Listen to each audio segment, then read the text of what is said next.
These are 10 of The Simpsons' most awkward episodes. Homer has a car crash and almost dies. Well, he does die, but he comes back. Homer's adventures through the windshield glass opens with Homer leaving the bank more enraged than ever. He's yelling and kicking things. He's murmuring to himself, saying, "How could she and why would she? How could she what? And why would she what, Homer?" Many feelings, all of them anger. Let's drive them away. Rage belongs on the road. I know road rage became a popular term, Homer, but I don't think you were supposed to get it as a suggestion. He starts driving and somehow he doesn't hit anybody. But then he goes to take his phone. Gotta express my rage to the person who enraged me, my wife. Oh, so this is Marge's fault. As he was texting, he hit a fire hydrant. He tries to remain calm because he has a seatbelt on, right? Huh? Thank God I still got my airbag. Safety first. As he was soaring through the sky, he heard a female voice. It's me, Maggie's happy little elf doll. Oh, he's definitely dying. He's hearing a doll speak. Homer is just as confused as we are. You see, I'm a projection of your psyche, and you're in the middle of a very traumatic life event. Maggie's doll tells him that they're going to use this opportunity to self-reflect. And that journey begins with finding the source of your anger. Yeah, good luck with that. Homer's been angry all his life. Homer goes back to that morning when he went to the bank to leave something in a safety deposit box, and he finds out that Marge already has a deposit box. Marge's father left a will, and it's set up so that Marge gets $1,000 a month. $1,000? What? No! No?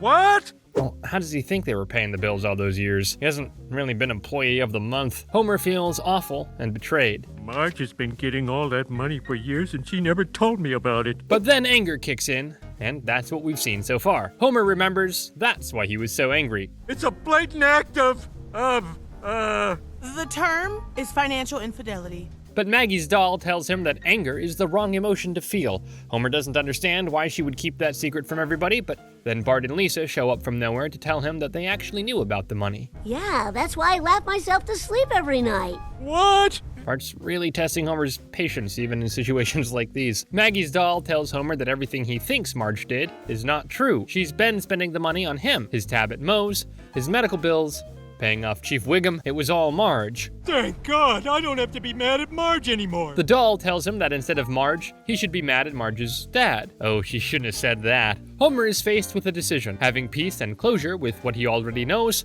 or see what Marge's dad did and be angry. So if I look at that piece of glass, I could change my fate and perhaps even risk my very soul? Of course he doesn't choose peace. Marge is telling her dad that she loves Homer and that she wants to marry him. Oh, honey, this Simpson fella will never provide for you. Well, look at him now, Mr. Bouvier. Marge's dad tells her that he's going to leave something in his will to make sure she's okay. So you found every father's worst nightmare. True love with a true loser. His concern, fine. His choice of words, awful. How dare he emasculate me from beyond the grave? He can only emasculate you if you let him. But then Homer realized he saw one of Marge's memories, not his. You can see stuff like that because you're a ghost now. You dead. Uh-oh, should've listened to the doll, Homer. So Homer died and went to heaven, or so he thinks. Oh my God, I'm in heaven now. It's so huge, so majestic, so red. Homer, take a look around and turn your brain on. He realizes he's in hell, but he doesn't seem to mind. There, he sees Marge's dad. You thought I wasn't worthy of Marge. I'll kill you and send you to super hell. Okay, Homer, slow your horses. You're both already dead. Marge's dad then shows Homer a video of Lisa in the future, bringing home some awful, crazy guy with anger issues. And she says she wants to marry him. Homer says he looks like such a loser and that he doesn't want Lisa to marry him. Homer is shocked, saying he wasn't that bad as compared to him. Actually, there was a time when I would have preferred that guy to you. Now that wasn't necessary, was it? I'm starting to see things from another point of view. Your point of view. Homer is surprised to know that other people have a point of view as well. Homer, that's some real growth there. Good job, man. Hell really does change a person. No matter how old and dead we get, we just want to make sure our little girls are okay. All of a sudden, Homer is being sent back to life because he had an epiphany, a new rule in hell. But what are you gonna do? You died and went to hell. Ralph knows. Okay, I've just realized I have a newfound fear of Ralph. An ambulance comes to get Homer and his family goes in with him. Marge asks him about the angry text he sent her earlier and he says, I have since set aside my own ego and learned to savor my many blessings. he tells Marge that she is the greatest blessing in his life. Unfortunately, only Homer knew what he said, because he was actually just mumbling in pain. Marge gave the doctor some cash to give him more pain meds. I guess I can go another month without a new purse. Oh, Marge, an angel in disguise. For some reason, Homer can't stay away from trouble. And not only that, he drags his family into it. Homer joins a cult and forces his entire family into it. The Joy of Sect starts with Homer getting a pamphlet from a man and a woman with information about a better life on a planet called Blistonia. We're having a free Get Acquainted session at a resort this weekend. Homer is then surprised to know that this resort weekend is free to go. This goes on for a couple of minutes. Cause you know Homer gotta make sure it's actually free. Marge says she's never heard of the Movementarians. Marge asks him if it's some kind of church. Who cares what it is? The point is, these are some decent, generous people that I can take advantage of. Homer manages to convince Marge to go to the resort. As he's enjoying a nice day, the members of the church come to invite him for a meeting. Will there be beer? Beer is not allowed. Homer no function beer well without. I think they have a better chance of turning him if they give him a beer. After they finish watching a 6-hour-long movie, everybody starts chanting that they love the leader. But Homer has some questions. So the cops knew that Internal Affairs was setting them up? The guy is confused as there's nothing of the sort in the movie. Well, you see, when I get bored, I make up my own movie. I have a very short attention span. We figured. They see they'll be having troubles with turning Homer, so they assemble a circle of judgment. They sit Homer in the middle, and everybody starts saying awful things about him. First about him being fat, but they should have known. A fat man knows he's fat. Hell yeah, I guess I could lose a few pounds. They see that it isn't working, so they have everyone sit down for dinner. The woman is shocked that their low-protein gruel isn't wearing Homer down like it is the others. It doesn't wear down your resistance if you eat a whole month's supply. He even ate mine. They don't know who they're up against. Next up, they try a chant, but Homer is completely immersed in the food. It's no use. He's obviously the most powerful mind we've ever dealt with.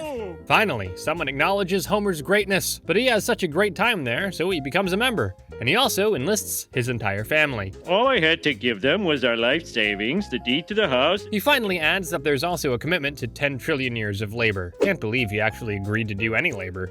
That gruel must be really good. So they have to move to the compound to be near the leader and serve him. Dad and all these other people are obviously the products of mental conditioning. But you know how cults are. There's no salvation without hard labor. When we got married, you promised me my harvesting days were over. All vain promises, Marge. Then the barn doors open and the leader drives away. We toil in the fields and he rides around in a Rolls Royce. Pretty 1984 of him, wouldn't you agree? The Simpsons engage in all sorts of cult activities, and Marge finds each of them more ridiculous than the previous. This is ridiculous. We're already married. But Marge, we're not mass married. Oh, they've got nothing on Jim Jones. Lisa loses it in class when the answer to all questions is the leader. He's wrong. You're wrong. The whole damn system is wrong. But the teacher hits her right where it hurts the most. Don't you want to please your teachers and get good grades?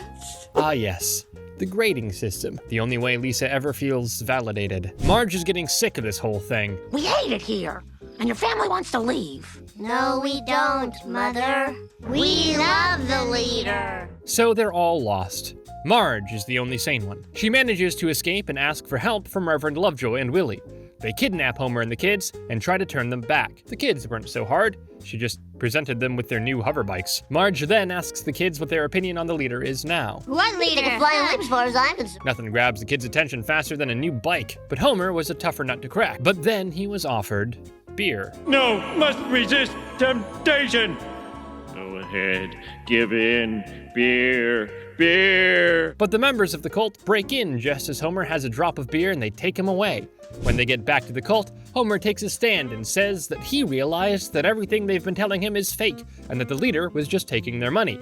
The leader says that due to Homer's lack of faith, the destiny of mankind is ruined. Oh my gosh, maybe he was telling the truth about everything. Oh, mercy, he's the real deal. But then his spaceship fell apart. Later at home, they were talking about how they fell into the cult trap. Just think, I turned to a cult for mindless happiness when I had beer all along. And a wife that will help you get out of it. But I guess that's less important. Lisa said how nice it is to think for themselves again, finally. You are watching Fox. We are watching Fox. Okay, Fox, dial it down a bit. But Homer's constantly getting into trouble, and he can't be counting on Marge to always save him. Homer gets lost in another dimension. The last segment of Treehouse of Horror 6 starts with Marge telling Homer that Patty and Selma are coming over and he desperately needs a place to hide. Huh? That's weird. It's like something out of that Twilighty show about that zone. No wonder he never looked at that closet. It's a supply closet. When he hears Patty and Selma approaching, he takes his chances with the mystery wall. Oh, heavenly testament to the eternal majesty of God's creation. Holy macaroni! Now that's weird. So Homer is inevitably lost. He realizes that he doesn't even know where he is anymore. Do you see towels? If you see towels, you're probably in the linen closet again. This man doesn't even know the way around his own house. No, it's a place I've never been before. The shower. Marge calls Ned, Dr. Hibbert, and Chief Wiggum to help, but none of them seem to know a way out. Do you see a light, Homer?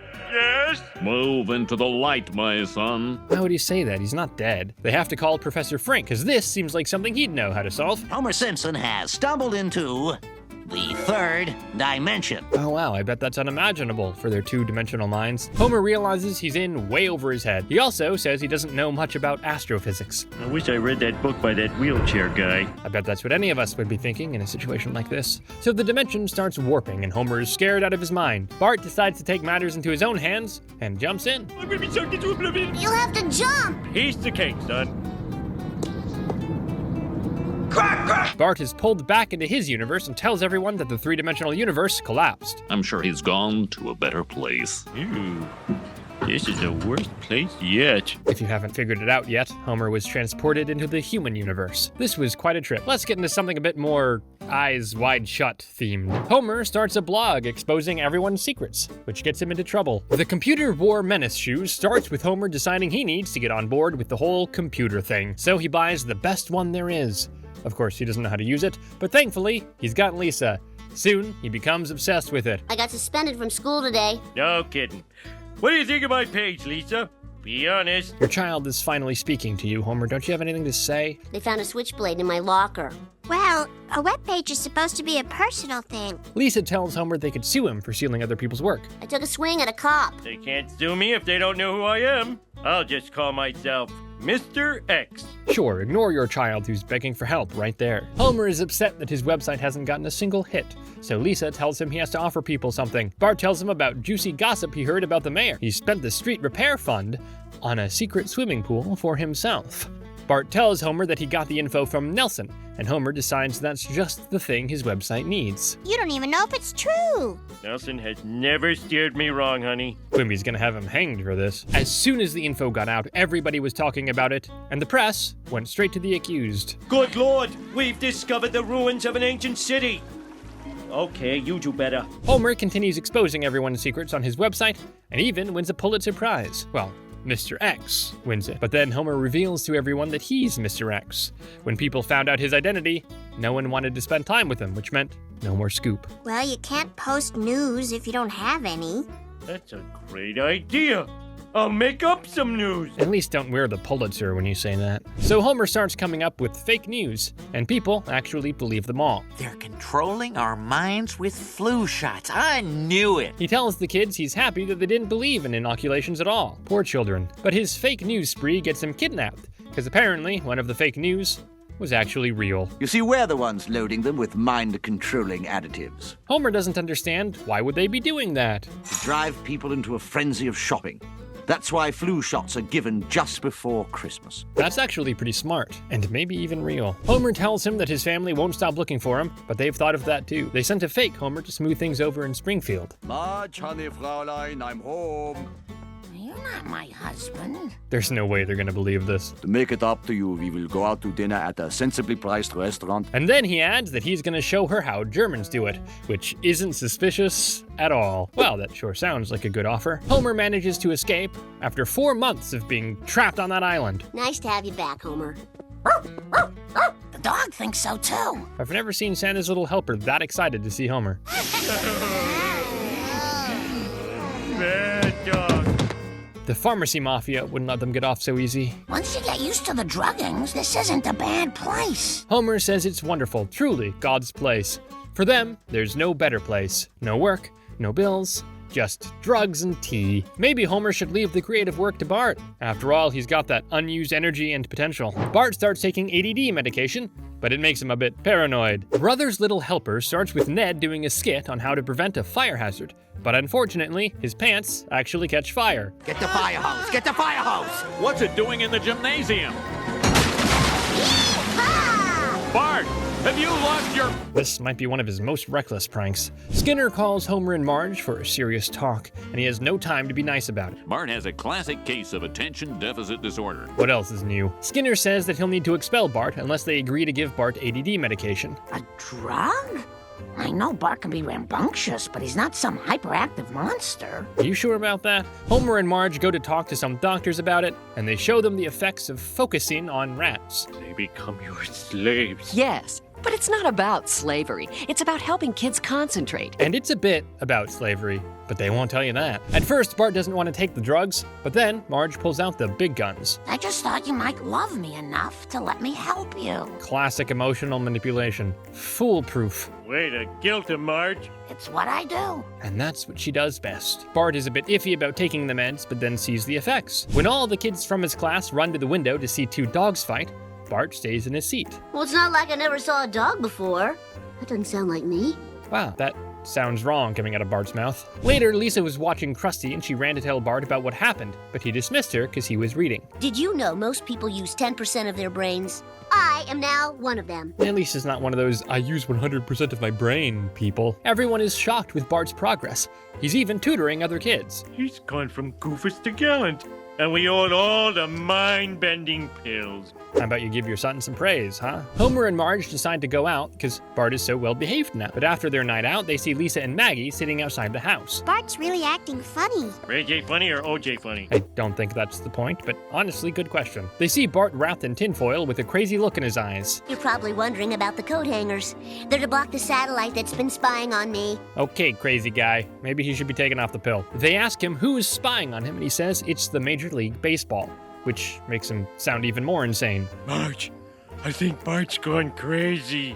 Oh, Bart, what's happened to you? Bart says nothing happened to him yet, but it may happen soon enough. That's scary. Can someone help him? They take him to the doctor and he says that Bart can't be taken off Focusin, but they can ease him off with other meds. No, you can't take my Focusin.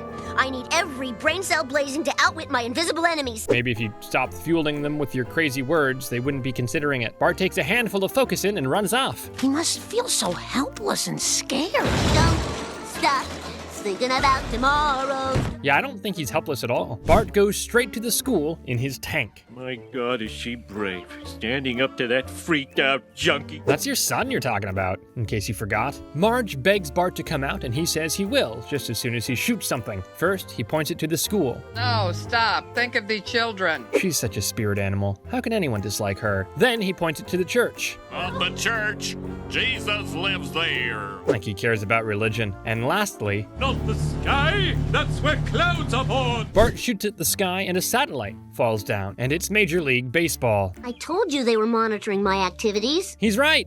This thing's got info on everybody. He was actually right, and not completely insane. Then Mark McGuire shows up and confesses the whole thing. Do you want to know the terrifying truth? Or do you want to see me sock a few dingers? Dingers! Dingers! And the truth will never be known. So Bart's sacrifice was for nothing. I bet Marge wonders every day if she'd done something wrong for Bart to turn out the way he did. Marge thinks about her regrets during her pregnancy with Bart. 4 Regrettings and a Funeral opens at a funeral for a local citizen of Springfield who everybody knew, but no one ever talked about. Reverend Lovejoy started talking about Chip's regrets in life, which got other people to think about their regrets. Marge says she has no regrets, but Patty and Selma disagree. Your marriage is a dead fish floating in a tank of stale beer, and your son is out of control. Well, don't rub it in her face like that. He's been screwed up since the moment Homer's DNA staggered into your womb. Marge insists she has no regrets about that. Marge says it was a perfect pregnancy, no smoking, no drinking, lost 3 pounds, and every night before bed, Homer would give her Kiss music. Could Bart have been prenatally screwed up by the Kiss music? Marge listening to Kiss? I can't imagine that. Man, this is the weirdest pregnancy craving ever. Well, for some reason, it relaxes me. It relaxes her, but what does it do to the baby? After the service, Bart continued his mischievous behavior, and Marge just couldn't help but wonder if it's all her fault. Must find way to blame myself. She goes back into her memories of her pregnancy with Bart. It says I should give you lumbar support. Better go to the lumberyard. Marge just asks him to put on the Kiss record instead. Maybe if she made Homer take better care of her, she wouldn't be having this problem now. But Marge is not the only one with regrets. Kent Brockman isn't doing so great either. When he was just starting out his career, he had the opportunity to change everything. I'm not a newsman anymore, I'm a geologist. I keep discovering a new rock bottom. So he was just as depressed back then as he is now. His co-star discovered a story about someone dumping tires in the forest. Krusty comes out and tells them that those are his tires, but they ain't telling no one. As the 4 p.m. clown, I have complete control of Channel 6's news division. Kent's colleague says she hates local news and that she'll be going cable, and she asks Kent to join her. He ain't coming. This little piggy's afraid to leave his cushy Anchorman slop trough. He could have put it more nicely, but okay. She tells him he'll regret it, and all these years later, he does. Meanwhile, Bart had an amazing idea to tie a bunch of balloons to a laundry basket and fly over town with it. Of course, he didn't think of a way to get down, so now he's stuck in the sky. Child in danger with exciting visuals. This kid's corpse could be my magic carpet. I would love to have an ounce of support for Kent, but with this kind of word choice, not a chance. Kent compares Bert's little adventure to the movie Up, but much, much more sinister. A local boy clings to life in a story that proves this reporter's relevance. Way to selflessly promote. Marge finds a way to blame herself again for everything bad that ever happened around Bart or caused by Bart. My Sarah listened to Mozart and Churchill speeches when she was pregnant with Ralphie. But he says that he can't even open a refrigerator, though. Did Chief Wiggum just say something helpful? They manage to get Bart on the ground with some ridiculous plan.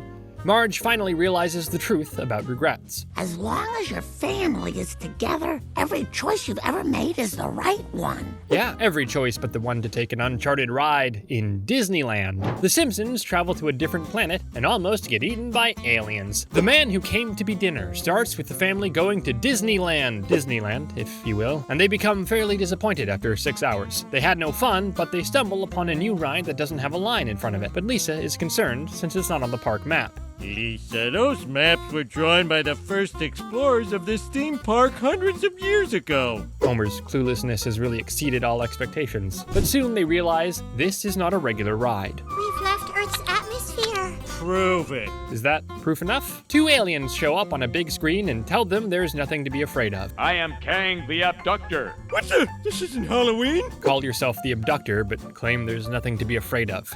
You see how that doesn't make much sense? But still, they provide snacks and gadgets, so it really seems as though everything's fine. Homer thinks that they are a superior race, but maybe this might make them behave nicely. You mean like Europeans were to the Native Americans? Way to ruin the fun, Lisa. They land on the alien planet, and they're pretty amazed. Wow, this place is completely alien, but everything's in English, just like Canada. Yeah, Homer, just like Canada. Now that they've landed, they want to go home, but Kang won't let them escape. He takes them on a grand tour of the planet. They're amazed by the fact that the aliens are sharing the view with them. Because we want you to fully appreciate the planet, that you'll never leave. Okay, so they are abducted. A Dr. Alien comes to the Simpsons' new home to introduce them to some facts about their planet. There is one final ritual. We must eat one of you. Wow, how fun. They supposed to applaud you? To make matters more interesting, they get to choose among themselves who's it gonna be. So they take a vote. And you guessed it, they'll be sacrificing Homer. Doesn't your culture say anything about mercy?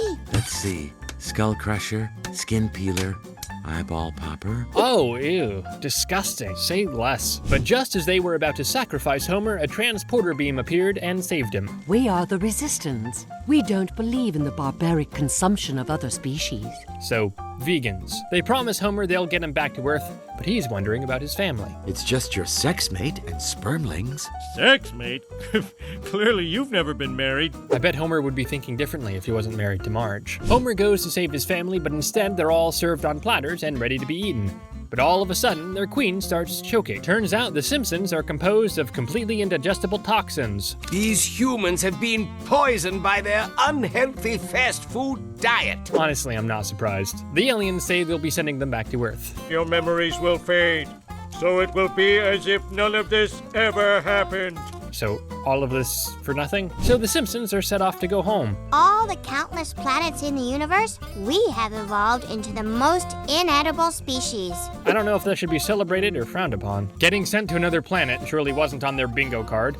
But having a new addition to the family may be a bigger shock. Bart wants to get married, and Lisa commits an awful crime. Little Big Girl starts with Lisa doing a project about her family's heritage, but unfortunately, the Simpsons are a boring family. So instead, she resorts to cultural appropriation. Native Americans are a proud people with a noble heritage. A noble heritage that anyone can claim. That's never a good idea. But she does it anyway, and gets into the lie even deeper when she's asked to represent the Hitachi people at City Hall. Meanwhile, Bart stole all extinguishers from the school, and a fire started, spreading out over all of Springfield. Unknowingly, he put the fire out with his extinguisher mobile and was proclaimed a hero. Young man, to show our gratitude, the city of Springfield will grant you one wish. Don't grant his crazy wishes. That'll encourage him even more. Bart chooses to get a license. To kill? No, to drive. Why was that the first thing that came to the mayor's mind? Bart learns how to drive now, which makes him even more dangerous. Lisa does her speech at City Hall, and a member of another indigenous tribe asks her to share more about her tribe. She manages to lie herself out of that one, but someone will definitely see through her soon. She and Bart were driving, and she started to nag him about his driving. You know, it'd be a real shame if someone started investigating your Indian heritage. Yeah, if nothing, Bart will sell her out. Bart goes crazy with everyone asking him to run errands, so he drives himself to another town where he meets a girl. You look kind of young. Yeah, I have that disease that makes you look like an old man. I think a better lie would go another way around, but she believed it, so all's good. He and Darcy start hanging out, and it seems to be going great. Until... Bart, let's get married. Watch out, Bart. Bart tries to get out of it, but Darcy manipulates him into thinking he'd be a jerk not to marry her. Oh man, I must be the first guy who was ever pressured into marriage. Well, sure, if it makes you feel better. But just before signing the papers, Bart admits he's only 10. Bart, I've been keeping a secret from you too.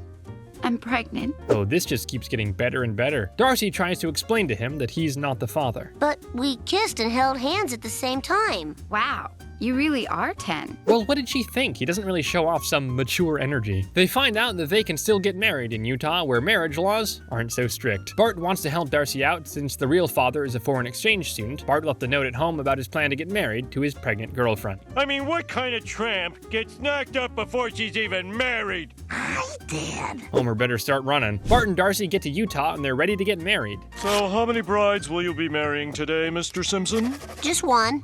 What are you, gay? No. Are you, priest? Marge, Homer, and Darcy's parents barge in and they want to stop the wedding.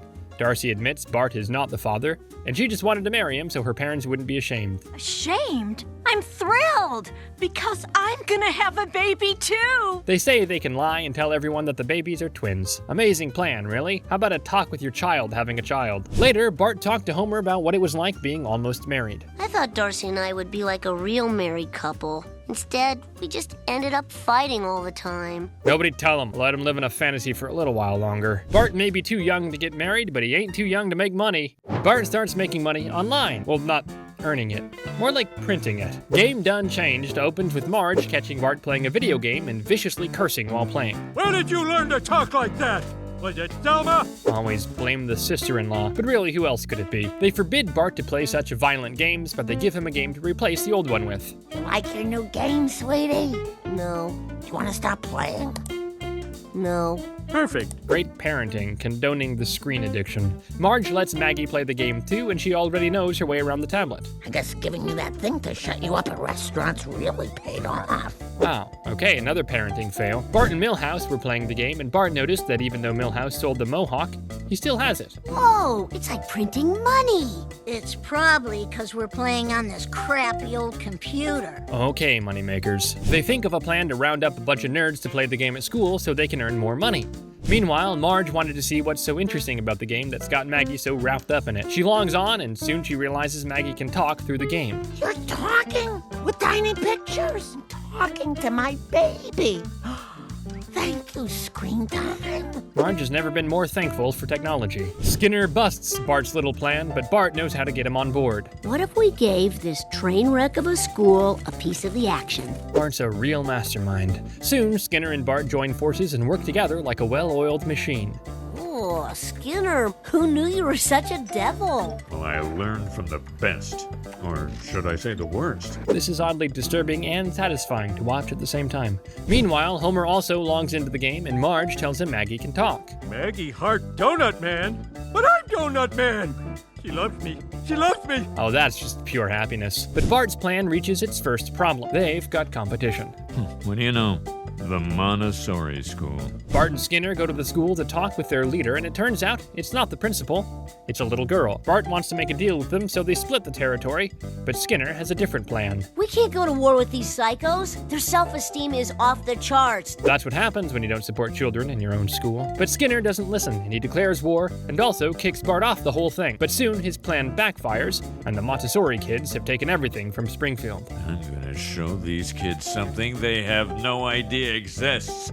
The real world. Now, Skinner, that's taking it too far. It's just a game. Milhouse texts Bart that Skinner's gonna do something crazy, and Bart decides to be the bigger person and stop him. This is a weird episode. Out of my way.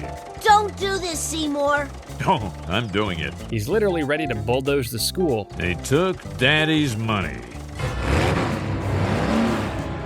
And I am the daddy. Oh, don't refer to yourself as daddy, childless person. Bart manages to talk him down, and Skinner gives up. Bart, I'm done living in a fantasy world, because a fantasy world is no place to live. That's actually not a bad takeaway. But what would happen if reality wasn't just online, but completely in a different universe? The Simpsons, but make it Lego. Rick Like Me opens with the Simpsons being Legos? They live in a Lego world. The best day of my life was when you gave me your hand in marriage. Ooh. I'd like it back, please. Oh, this is weird. But they're not the only ones noticing it. Something is different about the Simpsons today. Your father's wearing a tie. Nope, just us. This is their normal. Homer goes to buy a gift for Lisa and has a vision. I feel like I've seen this toy before. Do you like it, honey? I love it, Dad. Okay, I'm completely confused. What's happening? Homer's vision ends and he's just as puzzled as we are. He tells Marge all about it and she calms him down. She tells him that whatever he saw wasn't real at all. Everything fits with everything else and nobody ever gets hurt. Oh, how I wish life was like Legos. The next morning, Homer wakes up and sees not Lego Homer in the mirror. Did you replace our regular mirror with a magical mirror from a mystical salesman at a weird store? A wild imagination you got there, Homer. Homer goes back to the comic book store as he thinks if he touches the box again, it'll trigger another vision. If I don't come back from that other place, tell my wife I loved her. I'm right here. Homer, always so melodramatic. He's in the real world again, or in the memory of it. Whatever, I don't know. I can't believe all the time I wasted playing with Bart when I could have been playing with you. That's not a nice thing to say about your son. But the next day, Lisa makes plans with some older girls to go see a movie, and Homer is very disappointed. I finally found something I like doing with my daughter, and now I've lost it. I don't fit into her world. Oh, pun intended, I hope. Homer goes to the competition alone, but it's not the same without Lisa. I wish I lived in Little Springfield. Everything fits together and no one ever gets hurt. Oh, now I get it. Lego Simpsons is a fantasy world created by Homer because he couldn't deal with his emotions of Lisa abandoning him. I'm trapped in a fantasy forever! Kiss my flat plastic butt, reality! That's not... You shouldn't want to be there. Now Lisa can never ditch me, and I can play with her forever! But I guess that is a bonus. He tells Lisa about the world he created, but as he was listing things that will never change, he realized things will never change. Good Lord! I'll never experience the ultimate reward for a life well lived.